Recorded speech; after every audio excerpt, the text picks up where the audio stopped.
Assalamualaikum warahmatullahi wabarakatuh. Saya Aranabi Mantera dari kelas 12 MIPA TKJ 2. Di sini saya akan menjelaskan cara budidaya petelur di Kabupaten Malang, Jawa Timur.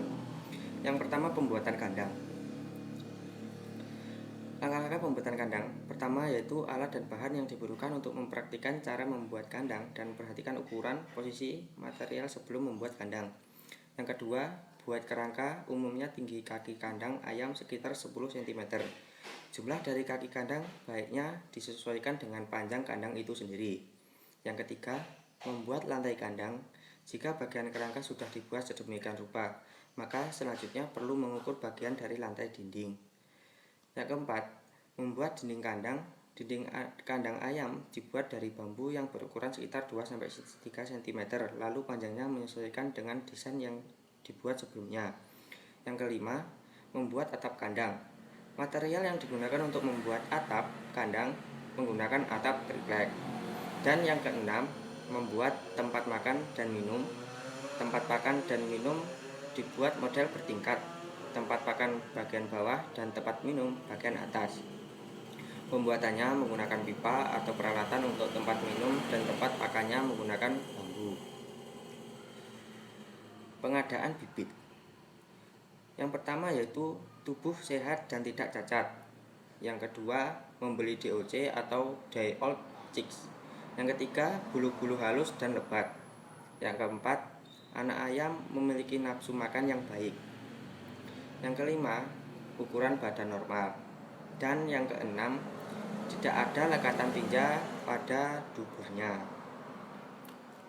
Cara memberi pakan dan minum pada bibit sampai bertelur. Yang pertama, pemberian makan. Pemberian pada ayam petelur diberikan 2 kali sehari pada pagi dan sore. Kebutuhan pakan dalam 1 hari untuk 1 ekor ayam adalah 100 gram. Pada pagi hari jam 7 diberikan 30% sampai 40%. Dan pada sore hari jam 3 diberikan 60% sampai 70%. Pemberian pakan lebih banyak sore hari karena keinginan makan ayam lebih besar pada jam tersebut. Pemberian minum.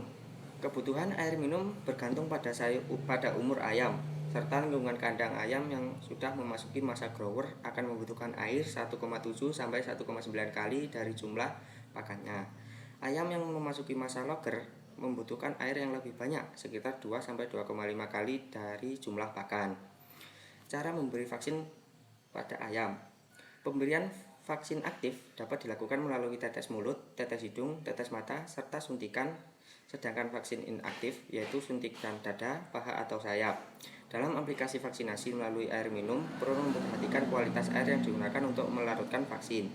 Vaksinasi dimulai umur 1 hari adalah ND dan IB secara spray. Vaksin NDAL diberikan secara suntik subkutan 7 hari dan Gumboro 1 dan 2 dicekok pada umur 7 hari dan 17 hari. Vaksin NDIB Live dan NDIB Kill Mas secara tetes mata dan suntik intramuskular pada umur 27 hari. Pendistribusian. Banyak pesaing akan mempengaruhi jumlah penjualan yang berdampak pada jumlah produksi, pendapatan, dan penerimaan usaha. Oleh itu, diperlukan pengusahaan pasar yang kuat untuk menghadapinya. Keberhasilan sebuah perusahaan peternakan bukan hanya ditunjang oleh aspek saja, melainkan juga aspek ekonomis seperti pemasaran. Pemasaran adalah kegiatan terpenting dalam sebuah perusahaan karena tanpa adanya aktivitas pemasaran, maka perusahaan kita tidak akan mendapatkan keuntungan. Pemasaran sebagai salah satu mata rantai dalam penyampaian barang dan jasa dari produsen ke konsumen. Oleh karena itu, kegiatan pemasaran perlu ditingkatkan. Faktor pendukung. Yang pertama yaitu memberikan pendapatan atau keuntungan yang cukup besar. Yang kedua, tersedianya bahan baku pakan ternak berupa jagung dan hasil ikatan produk pemerintah. Yang ketiga, semakin berkembangnya pabrik makanan ternak siap pakai. Yang keempat, semakin berkembangnya industri pembibitan hewan ternak. Yang kelima, peluang yang besar untuk pemasaran. Yang keenam, pemeliharaan tidak begitu sulit. Dan yang ketujuh, membuka lowongan pekerjaan bagi orang lain. Faktor penghambat.